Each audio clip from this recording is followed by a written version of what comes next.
হরে কৃষ্ণ নিচে নামো, হরে কৃষ্ণ আগে নিচে নামো, আপনারা নিচে নামেন।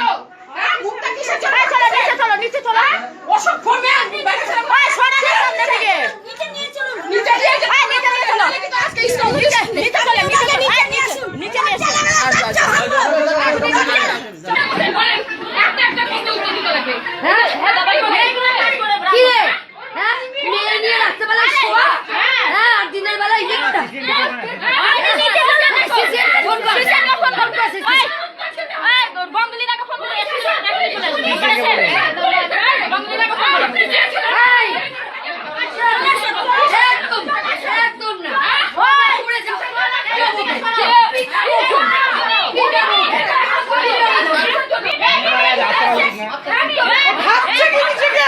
গায়ে আগামী দিনে ওদের ওরা যখন সবাই আমাকে ধরেছিল, আমি ভয়ে ছুটাছুটি করে পালিয়ে আসছি। ওরা সবাই আমাকে টানে ধরছিল।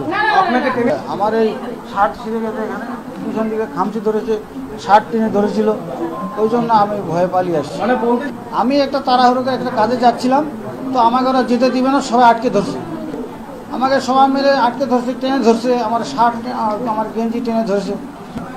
আমি ওখান থেকে ওদের কাছ থেকে ছিঁড়ে আমি পালিয়ে আসছি।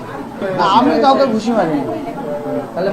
ওরা আমাকে টেনে ধরছে, আমি ওদের কাছ থেকে ছিঁড়ে ছুটে আসছি। যখন এসছি এখানে ওনার সঙ্গে আমরা হাত জোর করে প্রথমে আমরা সামনে এনকোয়ারিতে জিজ্ঞেস করেছিলাম যে কার সাথে কথা বলবো, এখানে কে ইয়েতে আছে, ইনচার্জে আছে। বলছে আমাদের যিনি প্রেসিডেন্ট ভাইস প্রেসিডেন্ট ওরা বাইরে আছে, তার চার্জে তো কেউ থাকবে। তখন বলছেন প্রাণ জীবন নাকি ওনার নাম বলেছে। আমি বারবার করে আমার ফোন থেকে ওনাকে ফোন করছি, ফোন এনগেজ দেখা যাচ্ছে। তারপর পাশ দিয়ে যাচ্ছে, তখন আমরা গিয়ে মিমিদি আমি অমৃতা সবাই মিলে গিয়ে হাত জোর করে বলছি আপনি কি সে প্রাণজীবন বাবু, তো আপনার সঙ্গে একটু কথা বলতে চাই। উনি তখন কথা না বলে চলে যাচ্ছে। আমি দাঁড়ান আপনার যে আমরা আপনার আমি কি তোর আমি কি তোর বাপের চাকর, তাই বলে তখন আমি বললাম এরকম ভাবে কথা বলছেন কেন, ভদ্রভাবে কথা বলুন, আমরা এসেছি আপনাদের সাথে কথা বলতে, আপনারা আমাদের সাথে কোঅপারেশন করুন, আমরা শুধু মেয়েটার খবর চাইছি, ব্যাস এটুকুই। এই যেই বললাম তখন উনি আমার জামাটাকে এইরকম করে ধরে এমন ভাবে টেনে ছিঁড়ে দিয়েছেন, সেটা দেখানোর উপযুক্ত নয়, এখন দেখাতে পারবো না। তারপরে ওনাদেরকে এসে প্রোটেক্ট করছিল, রীতিমতো ওই টানাটানিতে আমাদের হাতে কি করছে, দেখুন হাত মেরে আমার হাত ঘুষি মেরে হাত ফুলিয়ে দিয়েছে। এই যে দেখুন না কাল শিটে দেখুন ঘুষি মেরে আমার হাত ফুলিয়ে দিয়েছে। আমি ওনাকে ধরতে পেরেছি, লেগে গেল। যখন বলছি দাদা ব্যথা করছে এরকম করবেন না, তখন ছুটে ওনাদের লোকজন এসে ওনাদেরকে রীতিমতো প্রোটেক্ট করছে, প্রোটেক্ট করে ওনাকে সাইড করে দেওয়া। আমরা উপযুক্ত শাস্তি চাই, ব্যাস এটাই। এবং আমরা আর কিছু বলতে চাই না, আমাদের যেভাবে মারলো সেই জন্য তো ওনারা শাস্তি চাই। বেশ কিছুদিন ধরে 40 নম্বর ওয়ার্ডে পিঙ্কি বলে একটি মেয়ে, এই আশ্রমের কোনো সাধু যারা থাকে আর কি, ওদের সাথে আমরা যা খবর পেয়েছি যে উনি ওই মেয়েটিকে নিয়ে কোথাও চলে গেছেন। তো এবার ওকে ওই মেয়ের বাড়ির লোকজন আমাদের কাছে বারবার করে আসছে জানার জন্য, একটু সাহায্য করার জন্য। আমাদের কাউন্সিলরের কাছেও এসছে।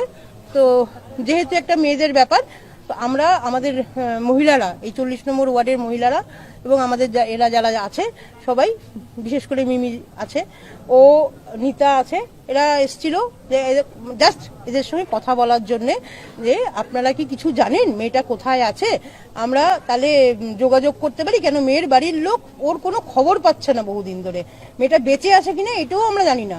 তো সেটা জানার জন্য আসার পরে এখানকার একজন, মানে এরা প্রথমে কথা বলতে চায়নি, পরবর্তীকালে ওই ভদ্রলোকের নাম কি, যাই হোক কানকৃষ্ণ বলছে যে সে এদেরকে এমন ভাবে অ্যাসাল্ট করেছে, একটা মহিলাকে, সবাইকে, এদেরকে ও কেউ জামা দেখানো যাবে না, যেভাবে ছিঁড়েছে টেনে,